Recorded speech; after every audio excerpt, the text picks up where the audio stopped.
ஓம் சாய்ராம். உங்க வீட்டில் எப்பவும் பணம் மழை போல பொழிந்து கொண்டே இருக்கணும்னா, பணம் மிகப்பெரிய அளவில் சேரணும்னா, சமையல் அறையில் எந்தெந்த பொருளுடன் எதை சேர்த்து வைக்க வேண்டும் என்கின்ற இந்த ஒரு சின்ன சூட்சுமத்தை தெரிந்து கொண்டாலே போதுங்க. இனிமேல் உங்க வீட்டில் பணமே இல்லை அப்படிங்கிற ஒரு நிலைமை வரவே வராது. கடன் எவ்வளவு வாங்கியிருந்தாலும் சரி, அந்த கடனை அடைச்சிடுவீங்க. பணம் பார்த்தீங்கன்னா பல வழிகளில் சேர்ந்து நீங்களும் மற்றவர்களைப் போல் செல்வ செழிப்புடன் ஆடம்பரமாக வாழ முடியும். அப்படி என்னென்ன பொருட்களை சேர்த்து வைக்கணும் அப்படின்னா இந்த வீடியோவில் பார்க்க போறோம். வாங்க வீடியோக்குள்ள போலாம். அதுக்கு முன்னாடி இப்பதான் நீங்க நம்ம சேனலுக்கு ஃபர்ஸ்ட் டைம் வரீங்கன்னா மறக்காம நம்ம சேனலை சப்ஸ்கிரைப் பண்ணிக்கங்க. ஒரு வீட்டோட சமையலறைங்கிறது ரொம்ப ரொம்ப முக்கியமான இடங்க.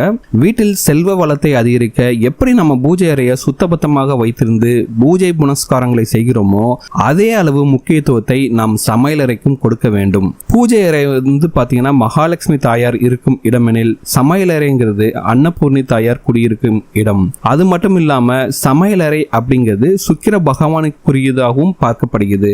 அங்க நாம செய்யக்கூடிய சின்ன சின்ன தாந்திரிக பரிகாரங்கள் உங்கள் வீட்டில் பணவரவை அதிகரித்து தரும். மிகப்பெரிய அளவில் இதெல்லாம் சக்சஸ் கிடைக்குங்க. இந்த பரிகாரம் செய்வதற்காக நீங்கள் ஆயிரக்கணக்கில் செலவழிக்க வேண்டிய அவசியமே கிடையாது. உங்க வீட்டில் இருக்கக்கூடிய பொருட்களையே தான் வச்சு இந்த பரிகாரத்தை செய்ய போறோம். ரொம்ப எளிமையான பரிகாரம், ஆனா ரிசல்ட் பார்த்தீங்கன்னா 100% இருக்கும். வாங்க அப்படி என்ன பண்ணணும்னு பார்க்கலாம். சமையலறையில் நாம் செய்ய வேண்டிய குறிப்புகளை பற்றி தெரிந்து கொள்வதற்கு முன்பாக வீட்டில் பார்த்தீங்கன்னா வாஸ்துப்படி சமையலறையில் தென்கிழக்கில் இருக்க வேண்டியது மிகவும் அவசியம். இந்த ஒரு விஷயம் தவறும் பட்சத்தில் மற்ற எந்த விஷயங்களை நீங்கள் கடைபிடித்து வந்தாலும் எந்த பலனும் இருக்காது. அதனால சமையலறை இருக்க வேண்டிய திசை நிச்சயமாக தென்கிழக்காக இருக்க வேண்டும். நீங்க சமைக்கிறது பார்த்தீங்கன்னா கிழக்கு நோக்கி பார்த்தவாறு சமைக்கணுங்க. அடுத்ததாக சமையலறையில் எப்பொழுதும் ஒரு சின்ன கிண்ணத்துல அல்லது அகல் விளக்கிலோ கொஞ்சமாக வெந்தயம், அப்புறம் டைமண்ட் கற்கண்டு, இந்த ரெண்டையும் சேர்த்து வைத்து விடுங்கள். இந்த ரெண்டும் சேர்ந்து இருக்க இடத்துல கண்டிப்பாக சுக்கிர பகவானோட அருள் கிடைக்கும். சுக்கிர பகவானோட அருள் கிடைக்கும் போது கண்டிப்பாக உங்களுக்கு பண வரவு மிகப்பெரிய அளவில் கொண்டு வருங்க. ஏன்னா கற்கண்டு, வெந்தயம் இவை எல்லாமே சுக்கிரனோட அனுகிரகம் பெற்ற பொருட்கள். இவையெல்லாம் ஒன்றாக இருக்கும் இடத்தில் கண்டிப்பாக பணவரவு அதிகரிக்கும் அப்படிங்கிறது ஐதீகம். இந்த பொருட்களை நீங்க மாசுக்கு ஒரு தடவை மாத்தினாலே போதும். டெய்லி மாற்ற வேண்டிய அவசியம் கிடையாதுங்க.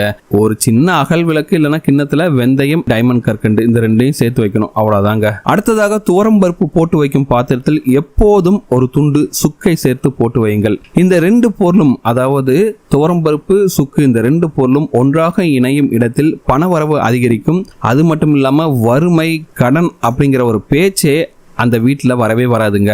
அந்த அளவுக்கு மிகவும் சக்தி வாய்ந்த ஒரு தாந்திரிக பரிகாரம் தான் இது.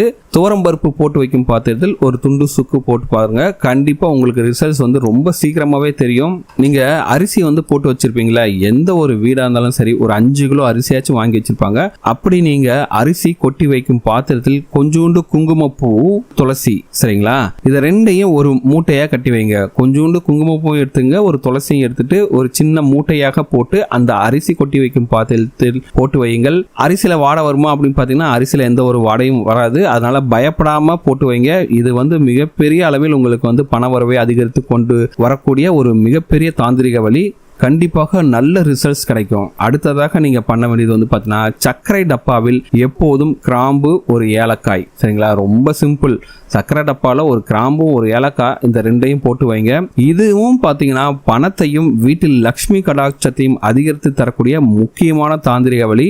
இப்போ சொன்ன எல்லா பரிகாரமும் பார்த்தீங்கன்னா செலவு ஆயிரக்கணக்கில் செலவழிக்க வேண்டியதே கிடையாது. வீட்டில் இருக்க பொருட்களை ஒரு சில பொருட்களோட சேர்த்து வைக்க போறீங்க, அவ்வளவுதாங்க. இதை பண்ணாலே போதுங்க. உங்க வீட்டில் பண வரவு 2-3 மந்த்ஸ்லேயே பார்த்தீங்கன்னா நல்ல ரிசல்ட்ஸ் கிடைக்கும். பண வரவு மிகப்பெரிய அதிகரிக்கும். உங்களுக்கே தெரியாது எப்படி இந்த பணம்லாம் நம்ம கிட்ட வந்துச்சு அப்படின்னு. உங்களுக்கே தெரியாத அளவில் ஏதாச்சும் ஒரு வழியில உங்களுக்கு பணம் வந்துகிட்டே இருக்குங்க. இருக்கக்கூடிய கடன் சுமைகள் எல்லாம் தீருங்க. நீங்களும் மிக விரைவில் கோடீஸ்வரர் ஆகலாம், மிகப்பெரிய பணக்காரர் ஆகலாம். மற்றவங்களை போல காரு, வீடு, பங்களா அப்படின்னு சொல்லிட்டு நீங்களும் வாங்கலாங்க. கண்டிப்பாக நான் சொன்ன இந்த டிப்ஸ் எல்லாம் ஃபாலோ பண்ணி பாருங்க. இந்த வீடியோ உங்களுக்கு பிடிச்சிருக்க நம்புறேன். இந்த வீடியோ உங்களுக்கு பிடிச்சிருந்தா மறக்காம நம்ம சேனலை சப்ஸ்கிரைப் பண்ணுங்க. இந்த வீடியோ உங்க ஃப்ரெண்ட்ஸோட ஷேர் பண்ணுங்க, லைக் பண்ணுங்க, கமெண்ட் பண்ணுங்க.